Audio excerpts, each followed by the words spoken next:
Bienvenue dans cette série de vidéos dans lesquelles je vais t'expliquer quelques trucs et astuces pour animer la fresque du climat et on va voir ça lot après lot. Tout d'abord, il faut repérer les lieux et vérifier que tu as bien le bon nombre de tables et des tables de la bonne surface. Il faut idéalement 2 mètres carrés pour faire une fresque, notamment quand tu veux utiliser les cartes de la taille normale. Et si tu te retrouves avec des tables trop petites, en ces cas-là, je te conseille d'utiliser le jeu de cartes mini, qui est beaucoup plus petit, donc deux fois plus petit en surface, et ça permettra d'être sur des surfaces plus petites.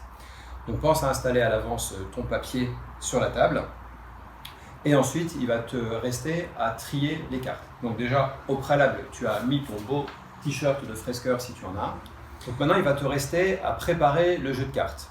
Si tu as une version où les jeux de cartes sont directement dans l'ordre des lots au dos, tout va bien, mais dans certains cas, tu auras des versions un peu plus vieilles où il faudra remettre les cartes dans l'ordre des lots. Auquel cas, il va falloir que toi-même, tu les remettes dans l'ordre des lots. Donc pour ça, tu vas poser de côté la première et la dernière carte, et ensuite, tu vas les trier dans l'ordre des lots numéro 1, 2, 3, 4 et 5.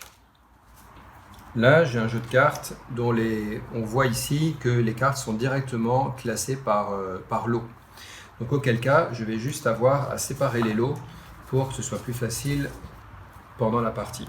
Donc le lot numéro 5 en dessous, perpendiculaire à chaque fois avec le lot précédent, le lot numéro 4, le lot numéro 3, numéro 2.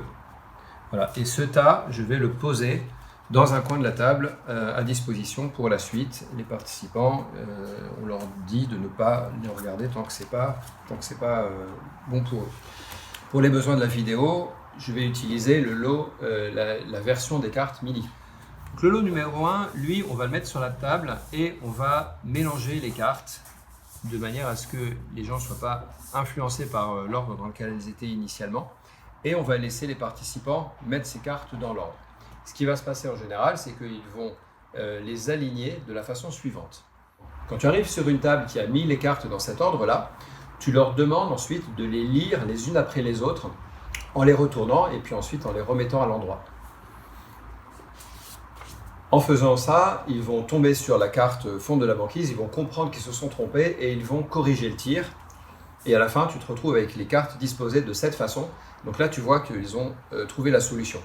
Dans certains groupes, ils ont trouvé la solution par eux-mêmes et en ces cas-là, on peut passer directement à la suite ou éventuellement on leur demande de lire les cartes. À partir du moment où on leur demande de lire les cartes, ils savent qu'il y a des informations autour des cartes et ils vont pouvoir les lire à l'avenir. À partir du lot numéro 2 seulement, tu leur distribues les cartes directement dans les mains avec comme consigne de les lire à voix haute pour l'ensemble de l'équipe et de décider en équipe où est-ce qu'on va les poser. Donc voilà pour le lot numéro 1.